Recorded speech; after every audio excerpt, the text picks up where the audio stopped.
बांग्लादेश में शांति के बीच केंद्र सरकार ने आज एक सर्वदलीय बैठक बुलाई और इस बैठक में गृह मंत्री अमित शाह, जेपी नड्डा, रक्षा मंत्री राजनाथ सिंह के अलावा विपक्ष के नेता राहुल गांधी भी मौजूद थे।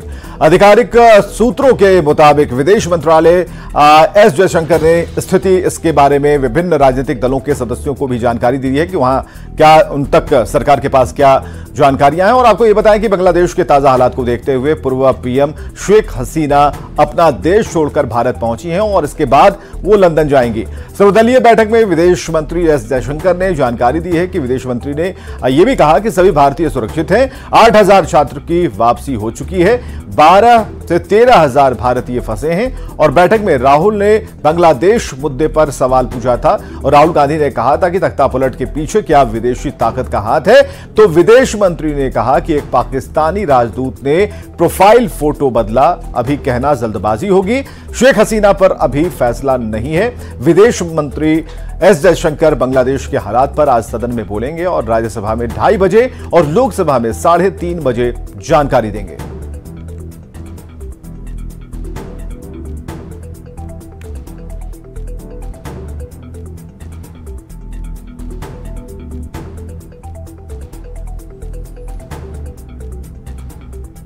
तो बांग्लादेश में तख्तापलट और दिल्ली में हलचल तेज हो गई है। बैठक की बड़ी बातें जो हैं वो एक बार फिर हम आपको बता रहे हैं। एस जयशंकर ने जो बड़ी बातें जो बताई हैं कि सभी भारतीय सुरक्षित हैं और विदेश मंत्री ने कहा कि 8,000 छात्रों की वापसी हो गई है, 12 से 13,000 भारतीय भी फंसे हैं, उन्हें भी सकुशल निकालने की तैयारी हो रही है।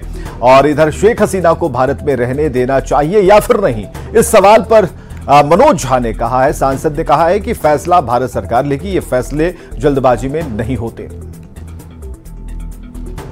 हमारा सिर्फ इतना कहना है, हमारी सरकार इसमें पूरे हर आयाम को देखते हुए, जिसमें रिश्तों की ऐतिहासिकता भी है, लेकिन साथ ही साथ एक छद्म लोकतंत्र की वजह से क्या नुकसान होता है उसका भी आकलन होना चाहिए और फिर वो हमारी सरकार निर्णय।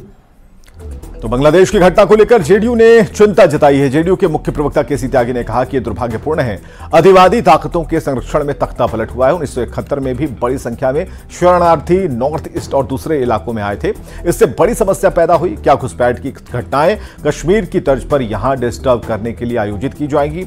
ये भारत की सुरक्षा के लिए ये शुभ लक्षण नहीं है। ये दुर्भाग्यपूर्ण है कि जो वहां की अतिवादी ताकतें हैं, जिनको धार्मिक संरक्षण भी प्राप्त है, उनके नेतृत्व में ये तख्तापलट हुआ है। सारा आंदोलन जमायत इस्लामी ने चलाया था।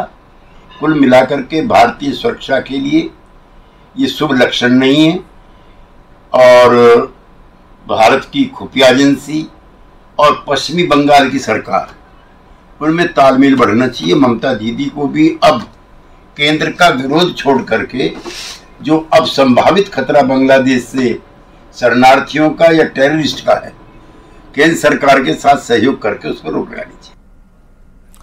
तो बांग्लादेश मुद्दे पर हुई सर्वदलीय बैठक को लेकर आरजेडी सांसद मीसा भारती ने कहा कि बांग्लादेश हमारा पड़ोसी देश है, इसलिए चिंता स्वाभाविक है। भारत के लोग और सरकार को इस पर चिंता करनी चाहिए। भी सीमाएं हैं, वहाँ पे सुरक्षा तो बढ़ानी चाहिए। पड़ोसी देश है हमारा और चिंता स्वाभाविक है। भारत के लोगों को और सरकार को चिंता करनी चाहिए।